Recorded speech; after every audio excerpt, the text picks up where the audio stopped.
Greetings duelists and welcome to another video. So I'm going to do an early deck report this week. The main reason for that is because I'm going to be very busy during the weekend and I won't be able to have my PC set up until the next week.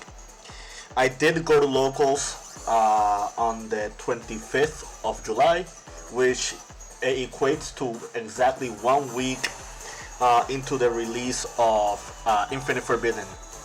And I figured I'd do an updated deck profile because there is a few changes that I did, and I did face a bunch of post Infinite Forbidden stuff. And we had a better sample size at our locals than we did last week. The first locals that I topped or won was with 14 players. This one was with 27 players, which equated to 5 rounds in Swiss. And my record today, on that event, was 5-0. Not only did I win every single game, so I won every single match. So it was a total of 10-0 in games. My matchups were 1 Sprite, 1 Infernoid Snake Eye with the Fiendsmith cards, 1 Fiendsmith Snake Eye, and 2 Tempai Dragons. I think my toughest match was my first Tempai Dragon opponent. The Snake Eye games, one of them was easy because of Shifter, the other one was easy because I learned a way to navigate through their board, because they're making a little bit of different end boards now. And when it comes to this game, even the tier 0-ish decks have a choke point and a weak point. So if you're knowledgeable enough of how to face those decks and matchups, you should be doing well with your strategy. I'm not saying that you're guaranteed a victory, or by any means. There's still a lot of RNG, but with the proper side cards, if you draw well into their interruptions, then you should be fine against a fair amount of the metagame. But yeah, without further ado, let's begin. So 2 Elders, 3 Rampengu, 3 Hawk, 3 Lara. Nothing changed there. We're still playing the same monster lineup. Protoss is now in the side deck, as you already see here. I'll explain that in a moment. Then there's Wen. I forgot to put her in here. So, and then you have the 3 shifters. I did drew this card a fair amount. I won't lie.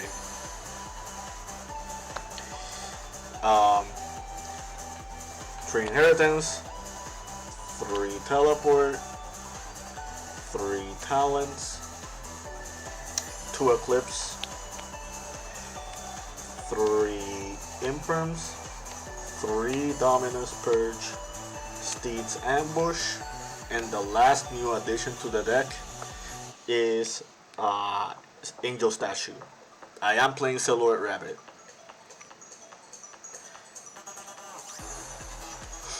So 41 cards in the main.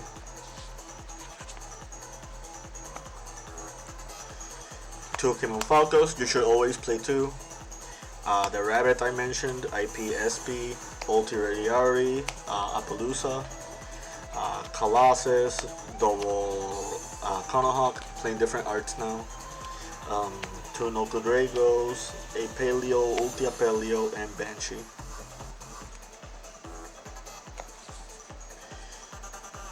Side deck.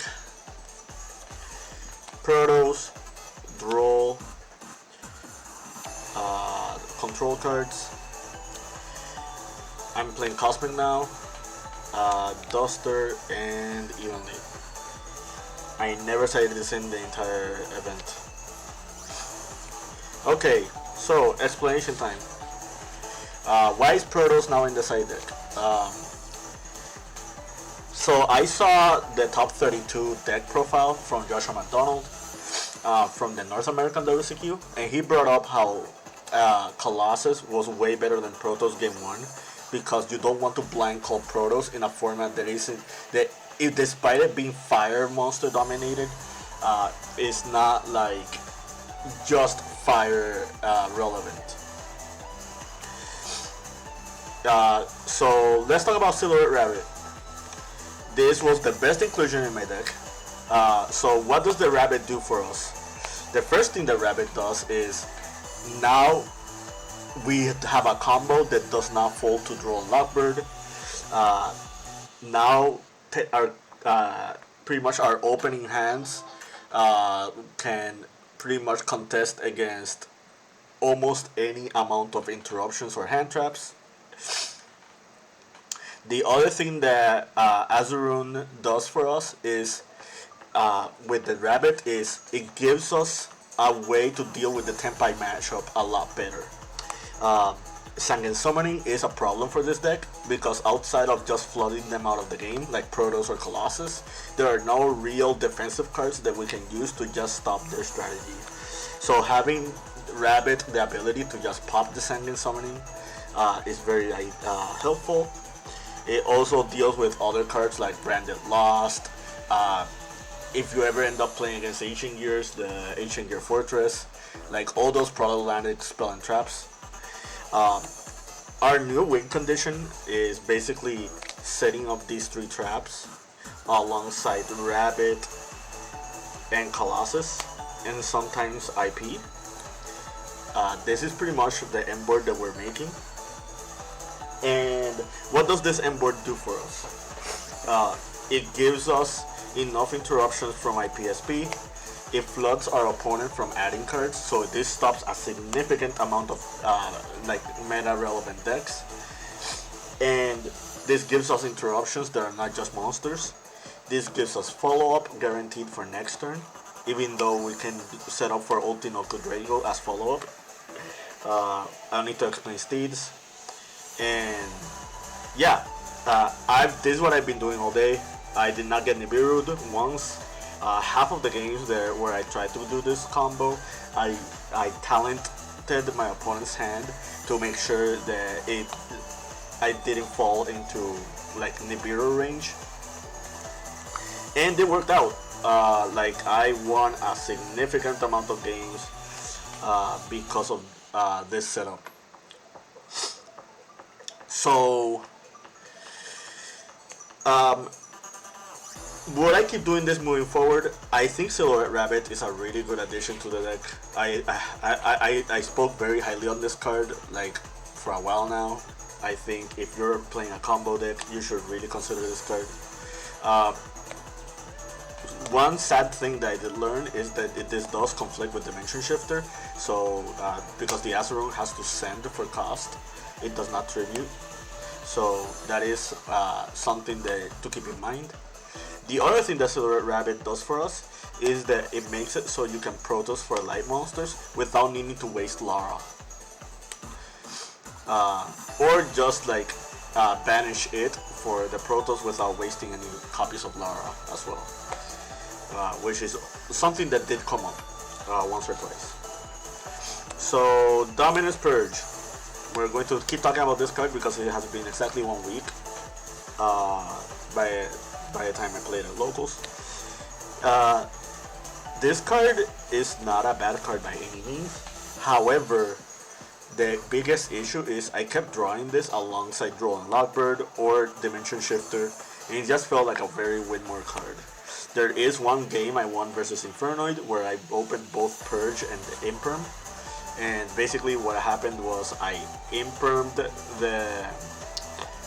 Decathlon, and then later on he summoned Snake Eye Ash, and then I purged the Ash, and since I had Imperm in my graveyard, the Purge made it so it can pop the Ash as well as negating it, which is a really big deal because it means that they cannot proceed with their lines unless they do Fiendsmith plays.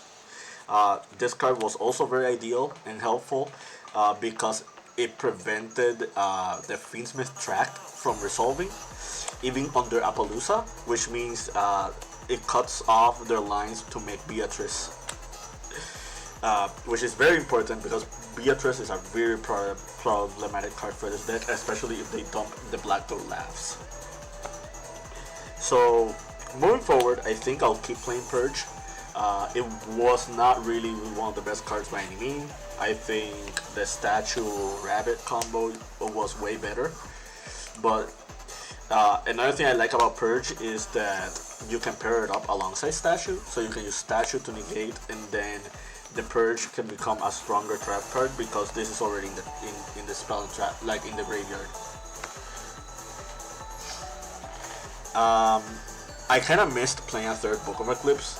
However, I did play against a lot of Link decks. I did face 2 Tempai Dragons, and this secured one of my Tempai Dragon games because basically what ended up happening was I did the cross combo, and my opponent played through half of it, and what secured me the victory was that I had Eclipse to avoid them from synchroing into like super guy and like killing my board. So yeah, I might play a third Book of Eclipse, and I'll probably drop Purge to 2 copies, which is something that I've been seeing happening in the OCG. However, in the OCG it's kind of weird because they do play Ash Blossom alongside it. Other MVPs this week. So I won against my Snake Eye opponent because they did a line without Promethean Fire Princess, and but they ended on Desiree, Phoenix, Appaloosa, and IP. And the purpose behind that board is if they end up getting if they end up getting victimized by triple tactic talents, they can link away their entire board for Promethean Princess in order for you to take it. The way I contested against that was entering battle phase and then using teleport to summon Wen, and then Wen attacking into the IP. That play is very plausible because they don't have Promethean Princess in the graveyard, so you don't have to worry about Promethean Princess popping the Wen. There was one instance where I thought about the Promethean Princess, and whenever that happens, just try to see if you have Lara in your graveyard. That way Lara can protect the Wen, and you can just do that play that way.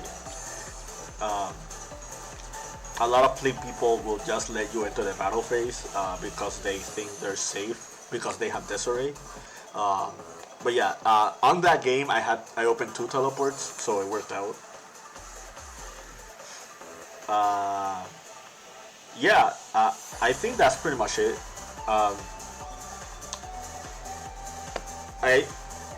As long as this format is the way that it is, I think you pretty much have to go toe-to-toe with them with unfair cards. This is why Ritual Beast is kind of like a good road pick this format. So, why am I playing Cosmic? One card, since there's a lot of Tempai players in my locals, I just don't want to lose to Rivalry. This also gets rid of Sanguine Summoning. This also helps you contest against the Runic matchup, even though the matchup is already like very easy for you. And like just having mass removal cards just to handle a lot of matchups, I just felt was very, very ideal. But yeah, I think I explained everything. I hope you found this video informative to your like an understanding. Other deck reports coming later on other times.